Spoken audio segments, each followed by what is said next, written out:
कुरुक्षेत्र में युद्ध हुआ पर युद्ध सिर्फ तलवारों का नहीं था। कि कुरुक्षेत्र में युद्ध हुआ पर युद्ध सिर्फ तलवारों का नहीं था। हर योद्धा के भीतर भी एक कुरुक्षेत्र कम नहीं था। किसी को मोह ने हराया, किसी को अहंकार ने, किसी को वचन ने बांधा, किसी को अपने ही संस्कार ने। महाभारत खत्म हुई मगर संदेश आज भी बाकी है। हर इंसान के भीतर एक धर्म अधर्म की लड़ाई बाकी है। जो सत्य के साथ खड़ा रहे वही सच्चा वीर कहलाए, क्योंकि जीत वही नहीं जो रणभूमि जीते, जीत तो उसकी है जो अपने मन को जीत पाए।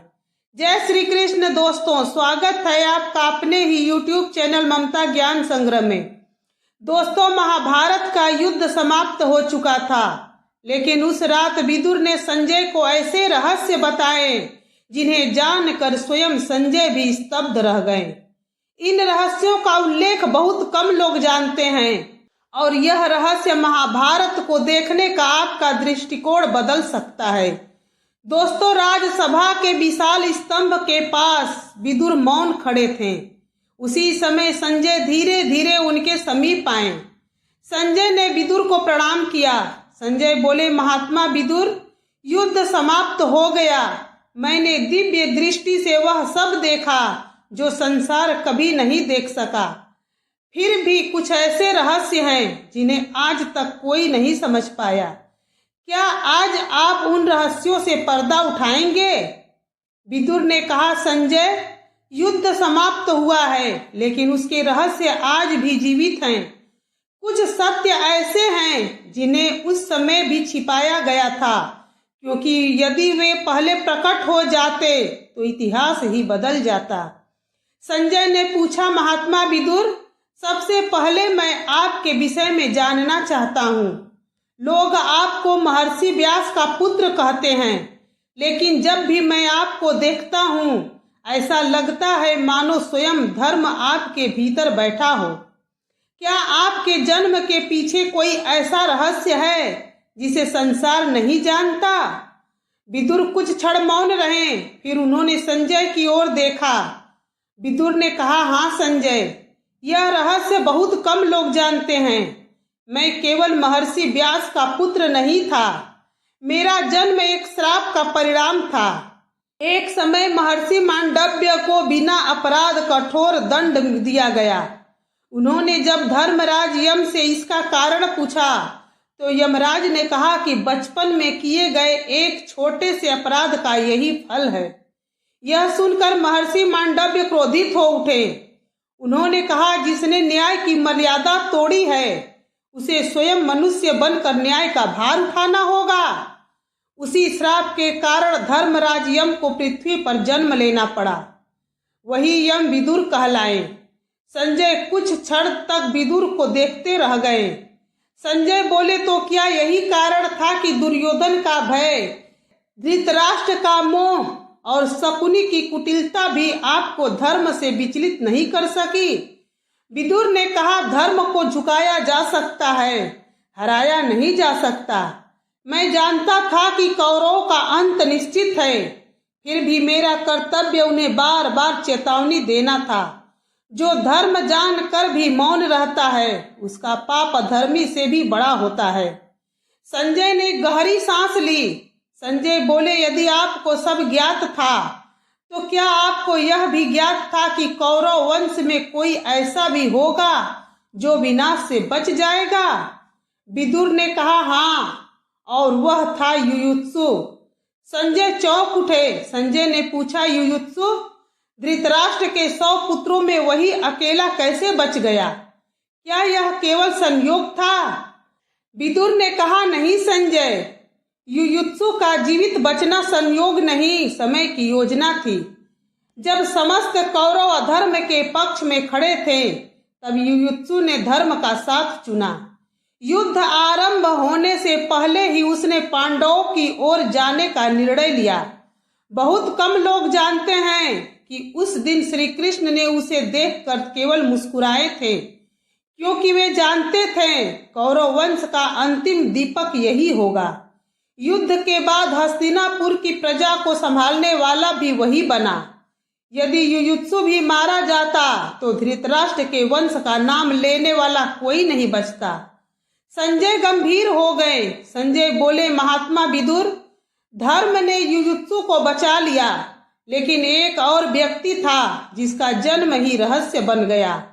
आचार्य द्रोण, क्या उनका जन्म वास्तव में किसी स्त्री के गर्भ से नहीं हुआ था? विदुर की आंखों में गंभीरता उतर आई। विदुर ने कहा, द्रोण का जन्म साधारण नहीं था। महर्षि भारद्वाज गंगा तट पर तप कर रहे थे। उसी समय उनकी दृष्टि अप्सरा घृताची पर पड़ी। क्षण भर के लिए उनका मन विचलित हुआ। उन्होंने अपने तेज को व्यर्थ न जाने देकर एक पात्र में सुरक्षित कर दिया और उस पात्र को द्रोण कहा जाता था। समय आने पर उसी पात्र से एक बालक प्रकट हुआ। वही आगे चलकर द्रोणाचार्य कहलाया। इसी कारण उसके भीतर जन्म से ही दिव्य अस्त्रों को धारण करने की क्षमता थी। वह केवल मनुष्य नहीं, वृक्ष के तप का परिणाम था। संजय ने आश्चर्य से पूछा, यदि उनका जन्म इतना अद्भुत था तो फिर उनका अंत इतना दुखद क्यों हुआ? विदुर ने गहरी सांस ली। विदुर ने कहा, यही महाभारत का सबसे कठोर नियम है संजय। असाधारण जन्म असाधारण मृत्यु की ओर ही ले जाता है। द्रोण को कोई योद्धा परास्त नहीं कर सकता था, इसलिए उनके शस्त्र नहीं, उनका मोह तोड़ा गया। जब उन्होंने अश्वत्थामा के मरने का समाचार सुना, उसी क्षण उनका मन युद्ध से हट गया।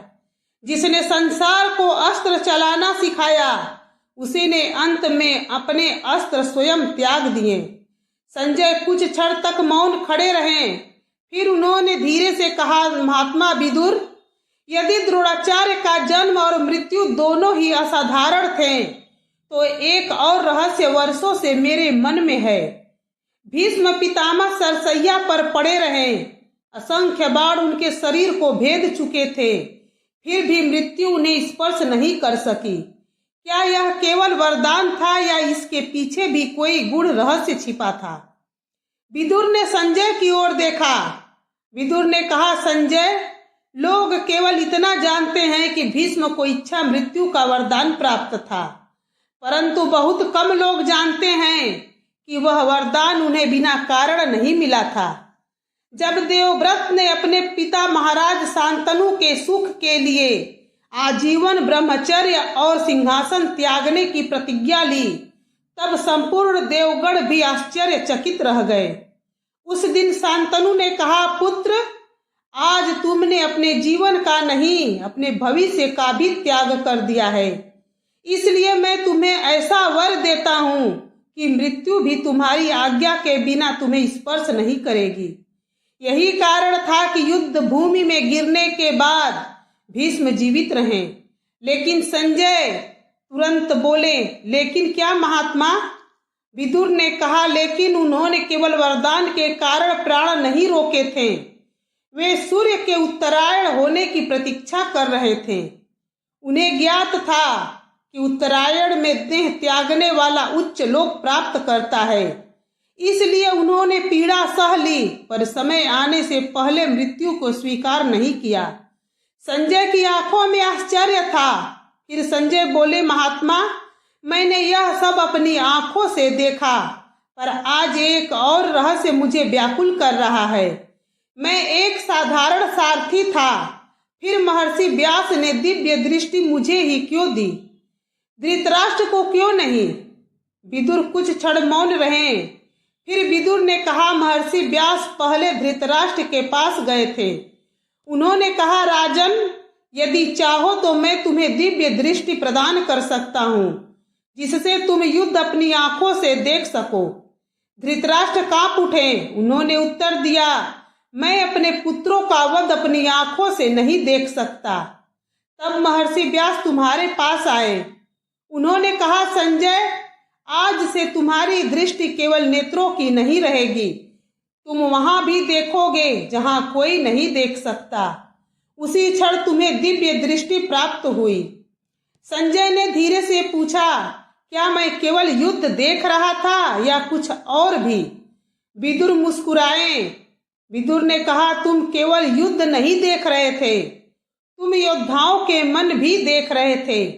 जब अर्जुन विचलित हुआ, जब दुर्योधन भयभीत हुआ, जब कर्ण अपने वचनों और मित्रता के बीच टूट रहा था, तब उनके मन की दशा भी तुम देख रहे थे। यही कारण है कि तुम्हारा वर्णन केवल दृश्य नहीं, भाव का भी था। संजय कुछ क्षण तक मौन रहे, फिर उन्होंने धीमे स्वर में कहा, महात्मा, अब केवल एक रहस्य शेष है जिसका उत्तर शायद स्वयं श्री कृष्ण के अतिरिक्त कोई नहीं दे सकता। अश्वत्थामा के मस्तक की मणि, क्या वास्तव में उसमें कोई दिव्य शक्ति थी? विदुर का स्वर गंभीर हो गया। विदुर ने कहा, हाँ संजय, वह साधारण मणि नहीं थी। उस मणि के प्रभाव से अश्वत्थामा रोग, विष, राक्षसों और अनेक प्रकार के भय से सुरक्षित रहता था। उसका तेज असाधारण था। इसी कारण युद्ध भूमि में अनेक योद्धाओं उसके सामने टिक नहीं पाते थे।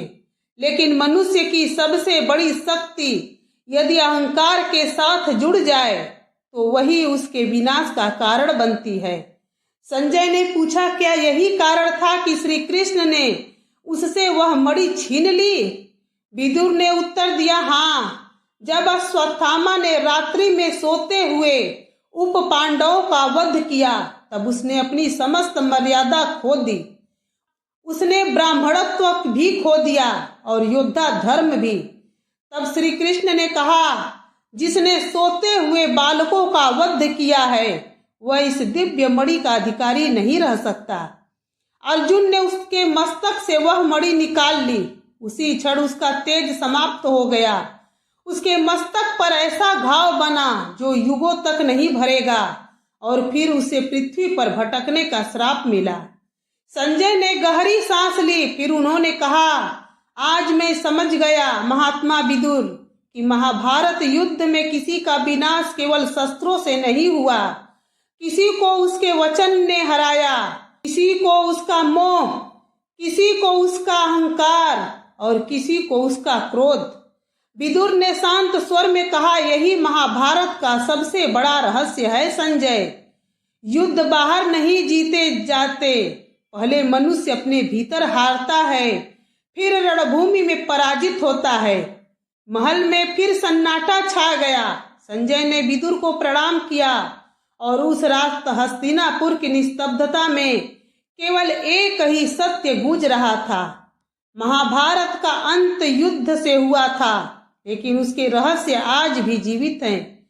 संजय बोले, महात्मा विदुर, यदि महाभारत का प्रत्येक रहस्य किसी न किसी व्यक्ति के जीवन से जुड़ा था, तो एक बात आज भी मेरी समझ से परे है। युद्ध समाप्त होने के बाद श्री कृष्ण ने आपसे एकांत में लंबी वार्ता की थी। उस समय ऐसा कौन सा रहस्य था जिसे उन्होंने किसी और के सामने प्रकट नहीं किया? विदुर ने कहा, संजय, वह रहस्य केवल हस्तिनापुर का नहीं, आने वाले युगों का था। श्री कृष्ण ने मुझसे कहा था, विदुर, महाभारत समाप्त हो गया है, लेकिन मनुष्य का सबसे बड़ा युद्ध अब आरंभ होगा। मैंने उनसे पूछा, प्रभु, क्या इससे भी बड़ा कोई युद्ध शेष है? श्री कृष्ण मुस्कुराए। उन्होंने कहा, हाँ, कलयुग का युद्ध। उस युद्ध में शस्त्र कम चलेंगे, लेकिन छल, लोभ और असत्य पहले से कहीं अधिक प्रबल होंगे। मैंने उनसे पूछा, प्रभु, तब धर्म की रक्षा कौन करेगा? उन्होंने उत्तर दिया, जो अकेला होकर भी सत्य का साथ देगा वही उस युग का सबसे बड़ा योद्धा कहलाएगा। संजय कुछ क्षण तक मौन रहे। फिर उन्होंने पूछा, महात्मा, क्या यही कारण था कि आपने राजमहल का त्याग कर दिया? विदुर ने कहा, हाँ संजय, जहाँ राजा सत्य सुनना छोड़ दे वहाँ विदुर का रहना व्यर्थ हो जाता है। धर्म किसी भवन का नहीं, विचार का सेवक होता है। संजय ने गंभीर स्वर में कहा, एक और प्रश्न वर्षों से मेरे मन में है। जब युधिष्ठिर आपसे वन में मिलने आए थे, तब महर्षि व्यास ने उन्हें आपके शरीर का अंतिम संस्कार करने से क्यों रोका। विदुर कुछ क्षण मौन रहे, फिर उन्होंने उत्तर दिया, बहुत कम लोग इस रहस्य को जानते हैं। मैं धर्मराज यम का अंश था और युधिष्ठिर भी धर्म का ही अंश थे। जब वे मेरे समीप आए तब मेरा तेज उनके भीतर समा गया। उसके बाद यह शरीर केवल मिट्टी रह गया था।